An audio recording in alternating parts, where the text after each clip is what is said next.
The gun isn't the part of this job that scares me. It's the silence after the 3 seconds, where you don't know yet if you did it right. Tonight there's no gun. Tonight there's just Adrien Lavalle standing too close to a balcony railing at his father's anniversary gala, looking down at the city like he's deciding whether it's worth the climb back inside, and me, 6 feet behind him, doing the thing I've done every night for 5 years, watching him and saying nothing.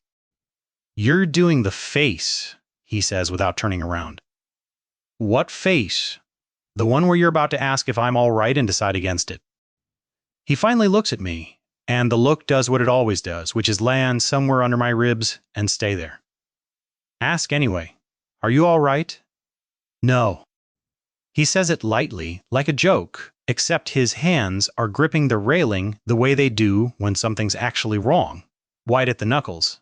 And I notice that the way I notice everything about him, automatically, completely, against my will.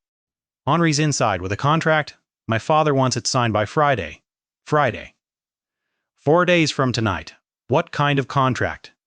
The marrying kind.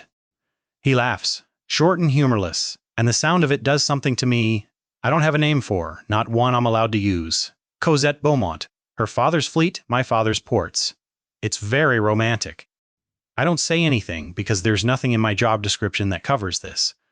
There's no protocol for what do I do when the thing I'm guarding him from is his own life. And so I do what I've always done, which is stand close enough to catch him if he falls, and far enough away that nobody, including him, ever asks why. He looks at me a second longer than he needs to. "You're very quiet tonight." "I'm always quiet." "Not like this." He turns back to the city like, "You're keeping something." "I am. I have been for 5 years." It's sitting in a locked box in my locker at the estate. 4 sealed envelopes thick with everything I've never had the nerve to say. And if he knew, if he ever knew, I don't let myself finish that thought. Because some doors you keep shut on purpose. "Friday," he says again, mostly to himself, watching the lights of the harbor, that will one day be his. 4 days to find a way out of my own wedding. I should say something. I should say I'll find a way, or there has to be a way, something a friend would say. Instead, I say, I'll be there. Whatever happens. He looks at me like that answer surprised him, like it landed somewhere he wasn't expecting. "I know you will," he says quietly. "You always are. And that's the problem, isn't it? I always am.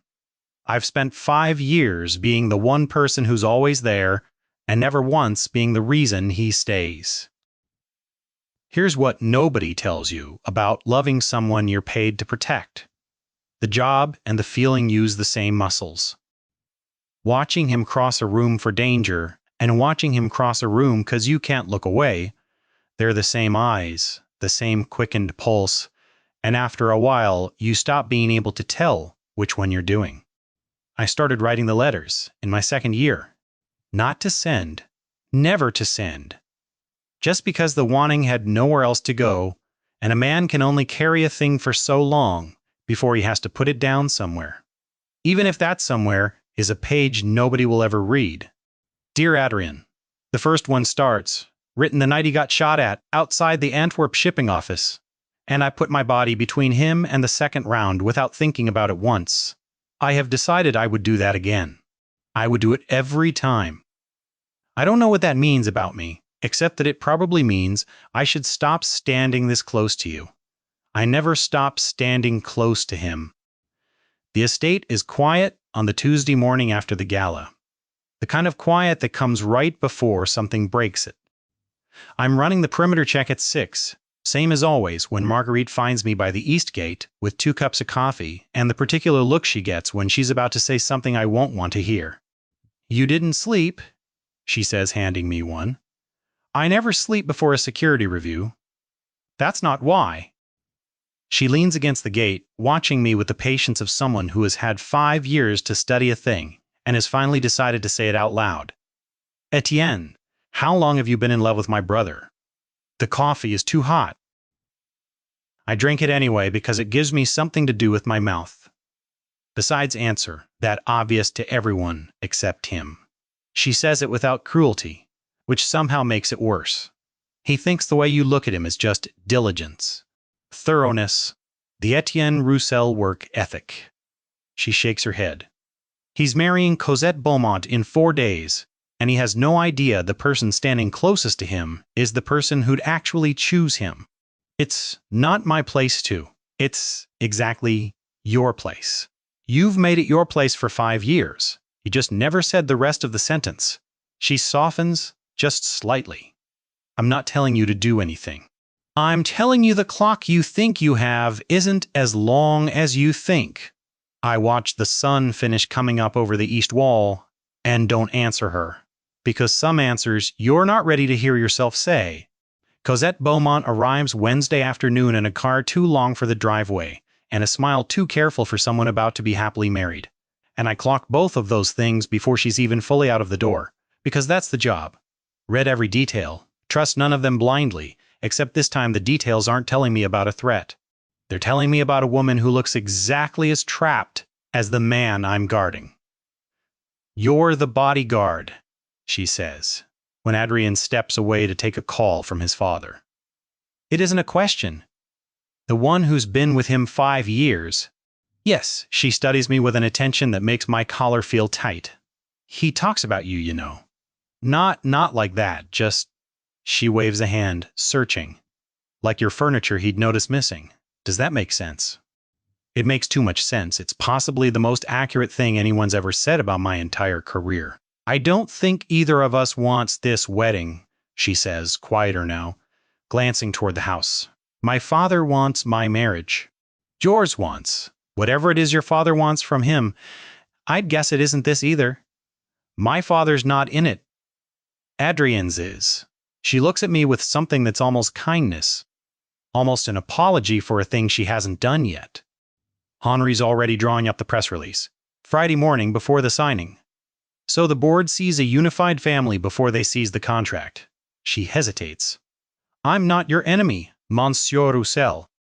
I think you should know that before this week gets worse. I don't know what to do with that. So I do the job instead. I walk her to the door. I scan the room before either of them enters it. I stand exactly where I'm supposed to stand. It's the only language I have that doesn't risk anything." That night, Adrien finds me on the East Terrace, where I go when the house gets too loud with people who aren't him. "She's not terrible," he says, meaning Cosette, dropping onto the stone bench beside me, close enough that our shoulders almost touch. "That's the worst part. If she were terrible, this would be easier to hate. You don't have to hate it to not want it." He looks at me sideways. "When did you get so wise about marriages? I notice you've never had one." I don't have an answer for that isn't dangerous, so I give him silence instead, and he lets it sit there between us. And for one long minute, neither of us moves. And the night air smells like the jasmine someone planted along this wall years before either of us arrived, and I think I could tell him right now. I could open my mouth and let 5 years out into the open air, and see what's left of me after I don't.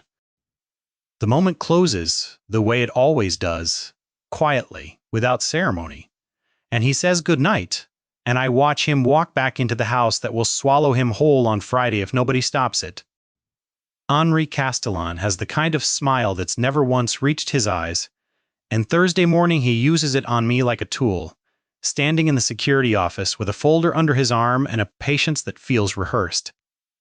"Monsieur Roussel." He says, my name like he's tasting it for flaws. "I need the full personnel inventory from your locker.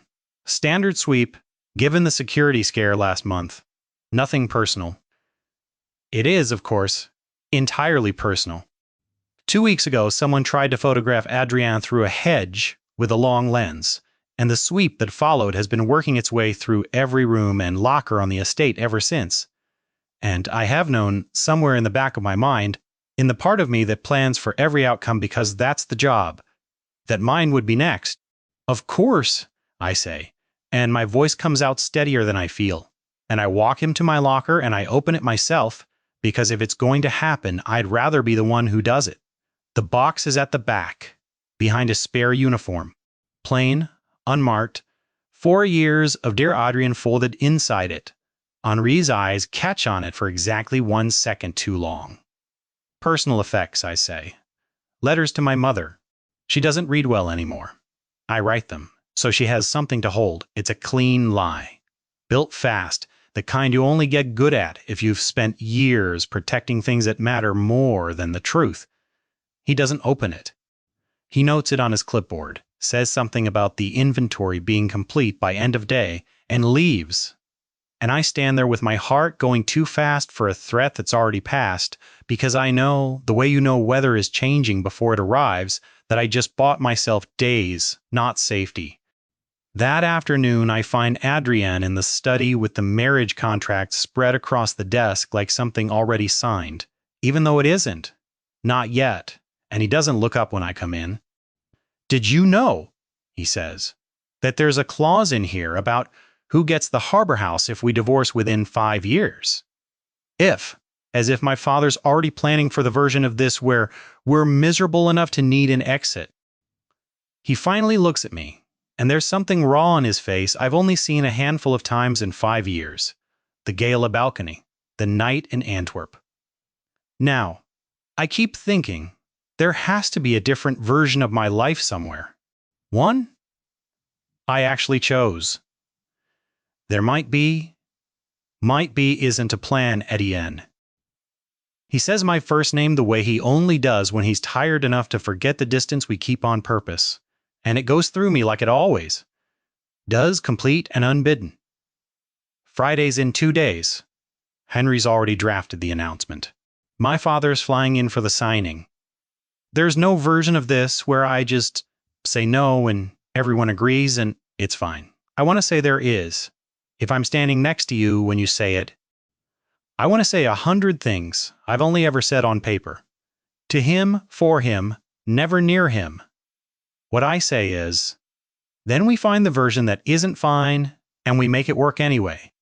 He looks at me like that's the first true thing anyone's said to him all week. And for a moment, one unguarded moment, I think he's about to ask me something I'm not ready to answer. Then his phone rings, and it's his father, and the moment closes, and Friday keeps coming, whether either of us is ready or not. Marguerite corners me again Thursday night, this time in the kitchen, at an hour when the rest of the house has gone to sleep, and she doesn't bother with coffee this time, just sits across from me at the long wooden table like she's about to deliver a verdict. "Henri told my father about a box," she says. "In your locker. The floor doesn't move, but it feels like it does. It's nothing. Letters to my mother, Étienne." She says it gently, which is somehow worse than if she'd said it sharp. "I've known you 5 years. You don't lie well. You lie fast, which is different. And Henri's the kind of man who notices the difference, even if he doesn't act on it yet." She wraps both hands around her tea. "He didn't open it. But he's not going to forget it's there, either.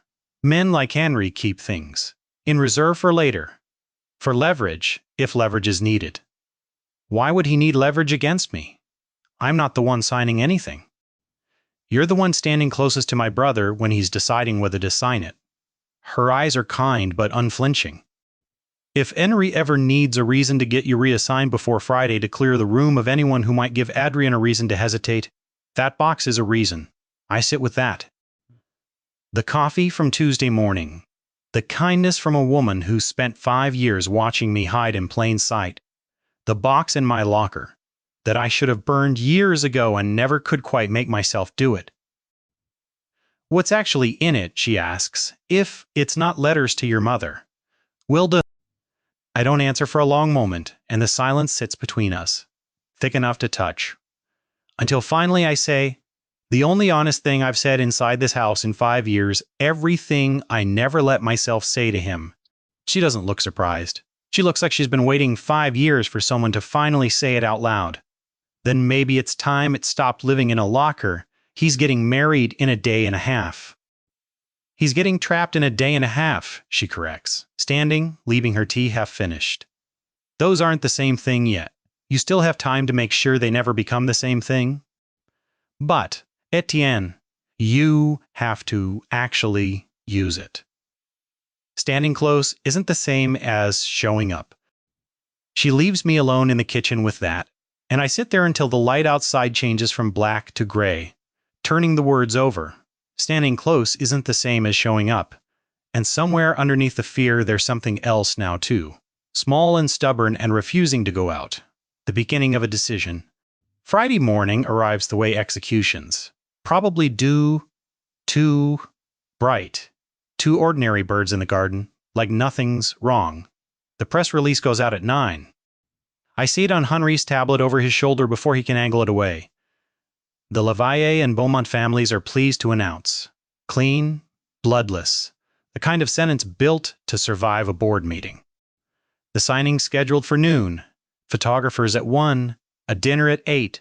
To make the whole thing look like a celebration instead of a transaction.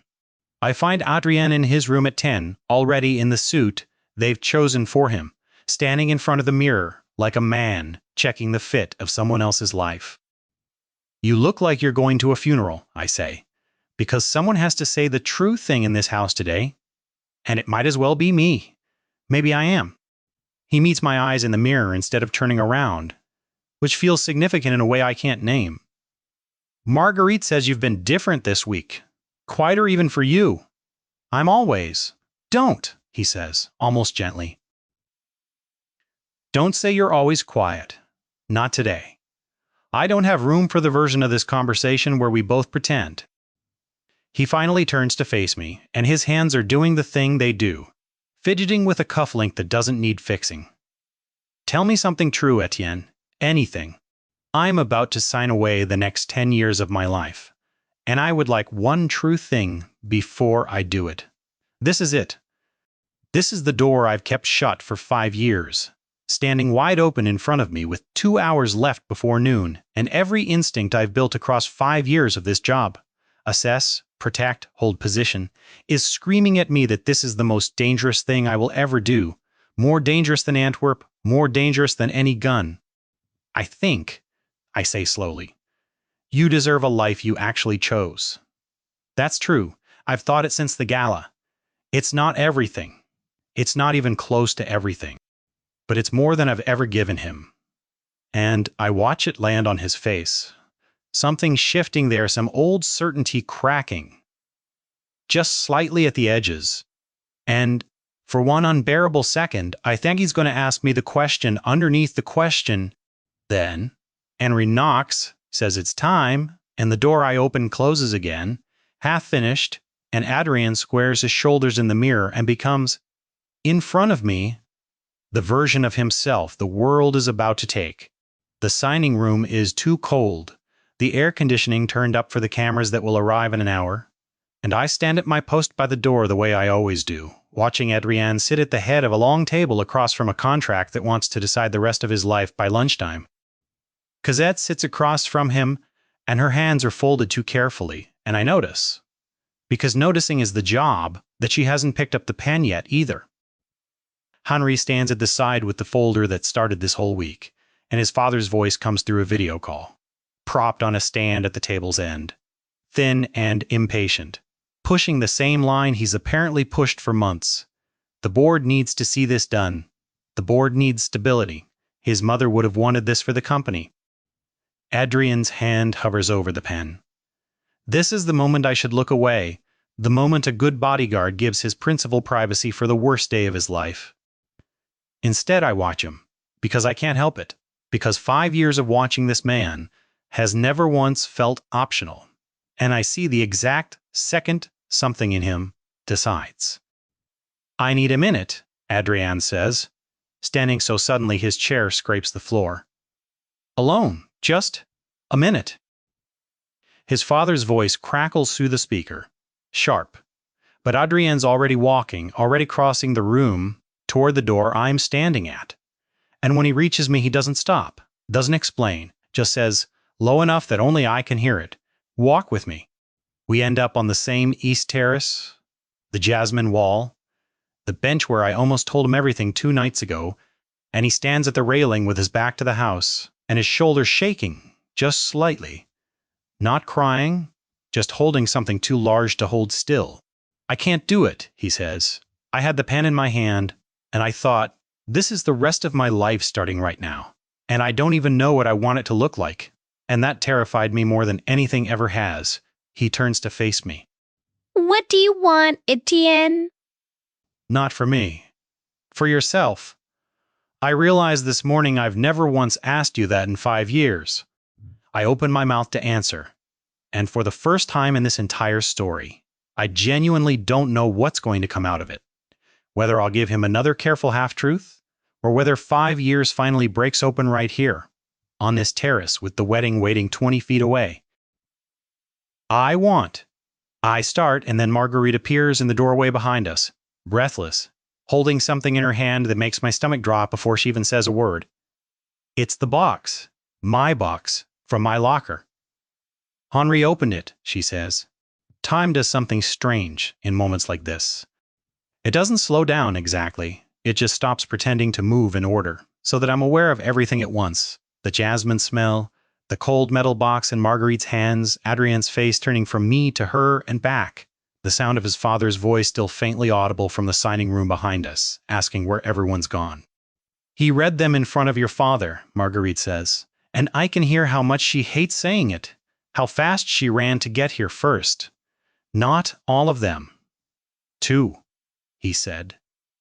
She stops, looks at me with something like an apology. He said it was relevant to the family's risk exposure. That's the phrase he used. Risk exposure. Read what? Adrien says very quietly, very carefully, the way you talk when you already suspect the answer, and are buying one more second before you have to know it for certain. Marguerite doesn't answer him. She holds the box out to me instead, and I take it because my hands move before my mind agrees to it, and inside on top is the letter from the gala, the one I wrote 4 nights ago, the one with his name in the first line and nothing held back in the last, because I'd stopped pretending even on paper that I could keep doing this forever. Étienne, Adrien's voice again, closer now. What's in the box? There's no version of this where I get to choose the moment anymore. Henri took that from me, along with everything else this week. So I do the only thing left. I open my hand, I hold the letter out to him, and I say the truest sentence I've managed all week. Everything I should have told you years ago, and didn't, because I was more afraid of this exact moment than of anything that's ever pointed a gun at either of us. He takes the letter. His hands aren't steady. And I notice that the way I notice everything, helplessly, completely. He reads it, standing there in the terrace light with the jasmine wall behind him, and his sister watching, and his father's distant voice still calling for him from the room he walked out of. And I watch his face do something I've spent 5 years trying to memorize and never once seen. It breaks open, slowly, like something finally given permission. I have decided I would do that again, he reads aloud, quiet, almost to himself, the line from Antwerp. I would do it every time. He looks up at me. This is from after Antwerp. You've been carrying this since Antwerp. I've been carrying it longer than that. Antwerp's just when I started writing it down. 5 years. His voice cracks on the number. 5 years of standing exactly this close to me, and never. He stops, shakes his head. Henri read this to my father like it was leverage, like it was something to be managed. I know. I don't care what he thinks it is. Adrien crosses the last of the distance between us, the distance I've spent 5 years maintaining on purpose. And for the first time in this story, it's him closing it, not me holding it open and hoping. I care what it actually is. Tell me. Not the version on paper. Say it to my face. Right now, while I'm still standing here in a suit for a wedding I just walked out of. Behind him, through the terrace doors, I can hear Henri's voice, rising, his father's voice sharper now, the whole machinery of the last 5 years grinding toward this exact spot, and somewhere in that noise is the last excuse I could have used to stay quiet a little longer. I don't use it. I love you, I say. I've loved you since before I had the sense to be afraid of it, and I have loved you every single day since, standing exactly this close, saying exactly nothing, because I thought that was the only way I'd ever get to keep you safe, and keep this job, and keep you in my life at all. I didn't think I got to want anything else, I'm telling you now, because Henri took the choice of when away from me. But he didn't take the choice of whether, I choose to tell you, I would choose it again. The terrace is very quiet. Even his father's voice, somewhere behind us, seems to fall away. 5 years. Adrien says again, softer now, and his hand comes up to my jaw, the way it's never once done before, careful, like he's checking. I'm real. 5 years. I thought I was the only one standing too close on purpose. We go back inside together, which is its own kind of decision, the two of us walking into the signing room, with Marguerite a step behind and the letter still folded in Adrien's hand, like he isn't ready to let go of it yet. Henry's still holding the other 2 letters when we walk in, and his father's face on the video screen has the particular stillness of a man recalculating a deal in real time. Cosette is on her feet by the window, and the look she gives me isn't surprise. It's something closer to relief. Adrien, his father's voice, tight. Sit down. We'll discuss this after the signing. There isn't going to be a signing. Adrien doesn't raise his voice. He doesn't need to. The words land harder for being said quietly, the way the whole story has taught me they do. Not today. Not with her, not on these terms. Not because the board needs to see a unified family by lunch. This is the man's personal correspondence. Henri read it to satisfy the board's question about. He read another man's private letters out loud to you as a negotiating tool. Why?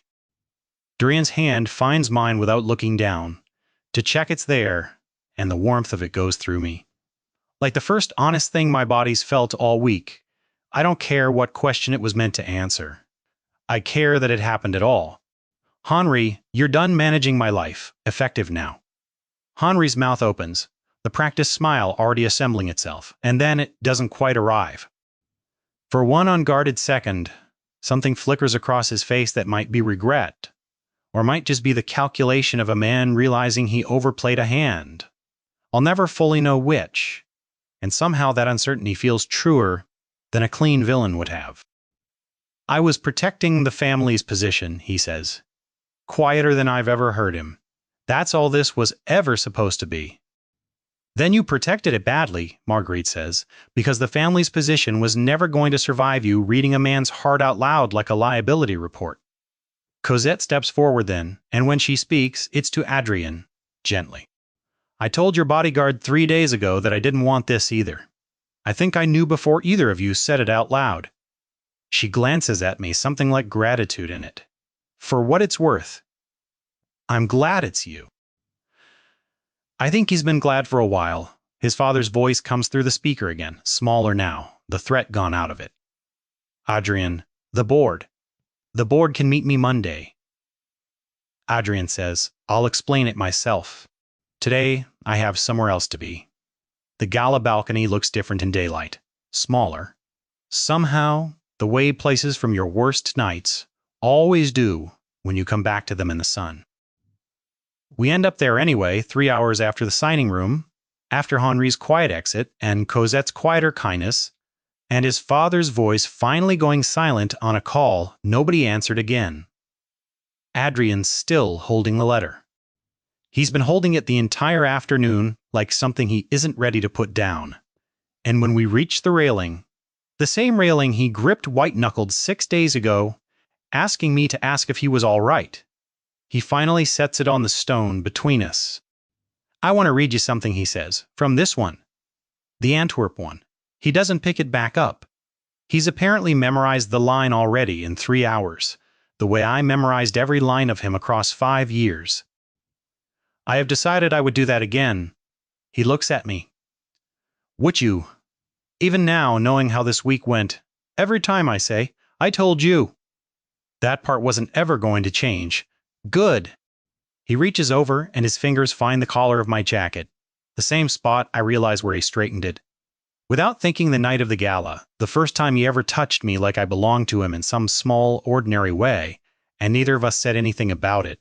And he fixes it now, slow and deliberate. Like he's finishing something he started 6 days ago without knowing it. Because I've been thinking. 5 years of you standing exactly close enough to catch me, and exactly far enough that I never asked why. I don't want exactly that distance anymore. What distance do you want? None. He says it simply. Like it's the easiest true thing he said all week, maybe all year. I don't want a bodyguard standing behind me anymore, Étienne. I want the man who wrote 4 years of letters. He was too afraid to send, standing next to me instead, where I can see him, where everyone can. The harbor lights are starting to come up below us. The same view from the gala, except nothing about tonight is the same. And I think about every letter in that box. I would do it every time I never said out loud until today. And I think this is what it sounds like when 5 years of silence finally gets answered. I kept 4 years of letters in a locker because I thought wanting you and keeping you safe were 2 different jobs, I say. Turns out they were always the same one. I just needed someone to read the file. Then read me the last line, he says. Out loud. Right now, I want to hear it in your voice instead of on paper. I don't have to look at the page. I've known the words since the night I wrote them. Dear Adrien, I would stand exactly this close for the rest of my life and call it the easiest decision I ever made. Then stand exactly this close, he says. And let's call it that. And for the first time in 5 years, when he steps toward me, I don't hold the distance. I close it myself.